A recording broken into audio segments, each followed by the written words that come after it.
Hello everyone. तो जैसा कि हम लोग जानते हैं कि इस बार नीट 5 में 2024 को कंडक्ट होगा एंड इस बार बहुत ही बड़ी चेंजेस हुई है कि इस बार नीट एनटीए की जगह एनएमसी कंडक्ट कराएगा और सिलेबस भी कुछ रिड्यूस हुए हैं, कुछ चैप्टर्स में टॉपिक ऐड हुए हैं।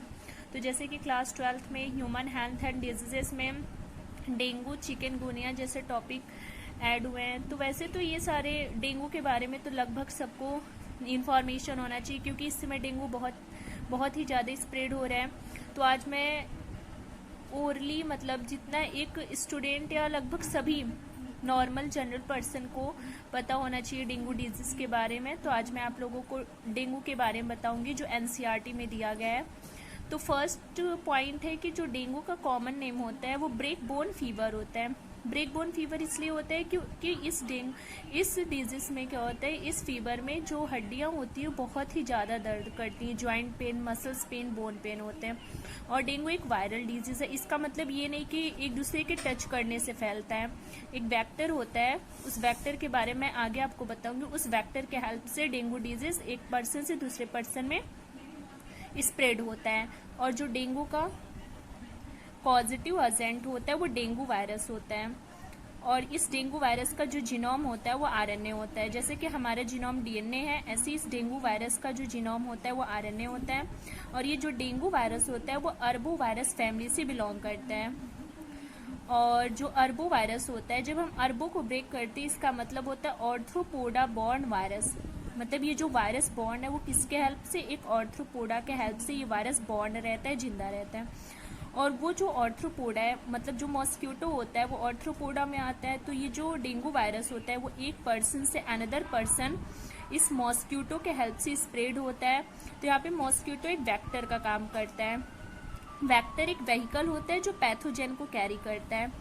और डेंगू जो है, डेंगू डिजीज में जो वेक्टर होता है वो फीमेल एडिस एजिप्टाई मॉस्क्यूटो होती है, जो कि क्या होती है, वेक्टर का काम करती है।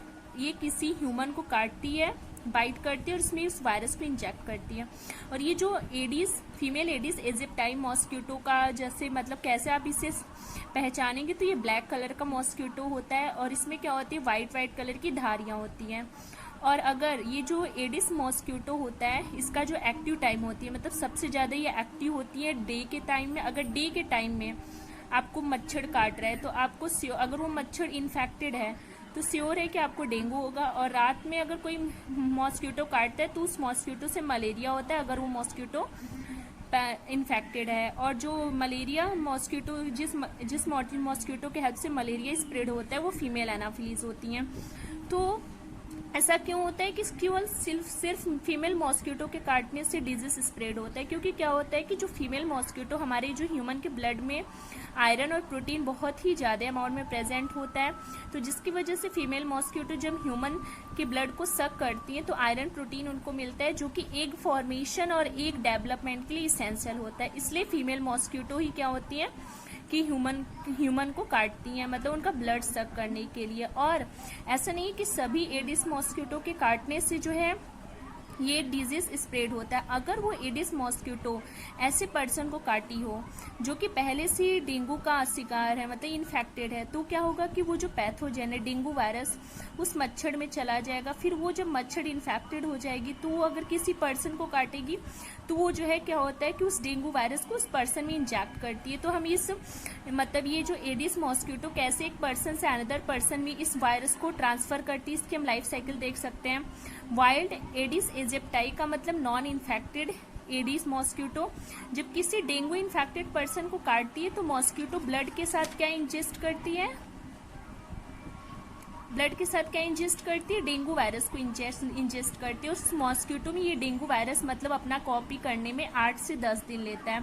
तो ये मॉस्क्यूटो इन्फेक्ट हो गया। फिर ये जब इन्फेक्टेड मॉस्क्यूटो किसी हेल्दी पर्सन को काटता है तो क्या होता है कि वो पर्सन में जो डेंगू होता है वो 4 से 13 दिन में, 4 to 13 डे में उसके सिम्टम्स देखने लगते हैं। तो अब हम ये वीडियो काफ़ी मतलब अप्रॉक्सीमेटली 5 मिनट का हो गया है। तो इस वीडियो में मैंने जनरल इन्फॉर्मेशन डेंगू के बारे में दी और कैसे लाइफ साइकिल, मतलब एक इन्फेक्टेड पर्सन से हेल्दी पर्सन को कैसे डेंगू स्प्रेड होता है, इसके बारे में मैंने बताया। तो नेक्स्ट वीडियो में मैं डेंगू के सिम्टम्स, इसके डायग्नोसिस, ट्रीटमेंट, प्रिवेंशन के बारे में बताऊंगी। तब तक के लिए बाय बाय।